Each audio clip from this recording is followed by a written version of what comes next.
அஸ்ஸலாமு அலைக்கும் சொந்தங்களே. 24வது நோன்பப்போ ஒரே நான்வெஜ் சாப்பிடணும் சஹாருக்குன்னு கிரேவிங்ஸ் ஆயிடுச்சு எனக்கும் என் நாத்தனாருக்கும். என் மாமியார்ட்ட சொன்னால் அவங்க வாங்கிட்டே வரல. என் ஹஸ்பண்ட் லீவில் தான் இருந்தார். சரி வாங்க நான் போய் வாங்கிட்டு வருவோன்னு நெல்பேட்டைக்கு போனோம்.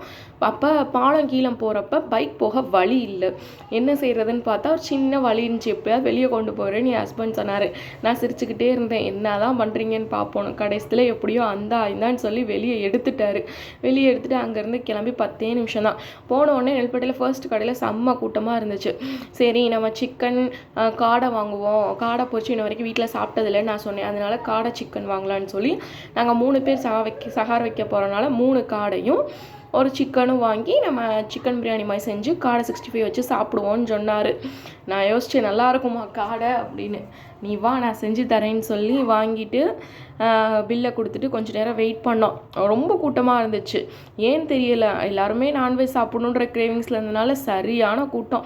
ஒரு 30 மினிட்ஸ் கிட்ட நாங்கள் நின்றுக்கிட்டே இருந்தோம். அதுக்கப்புறம் தான் எங்கள் கையில் கறி வந்துச்சு. கறி வந்தோடனே வாங்கிட்டு வீட்டுக்கு வந்துட்டு செய்ய ஆரம்பிச்சிட்டோம் பிரியாணியும் காடை 65யும்.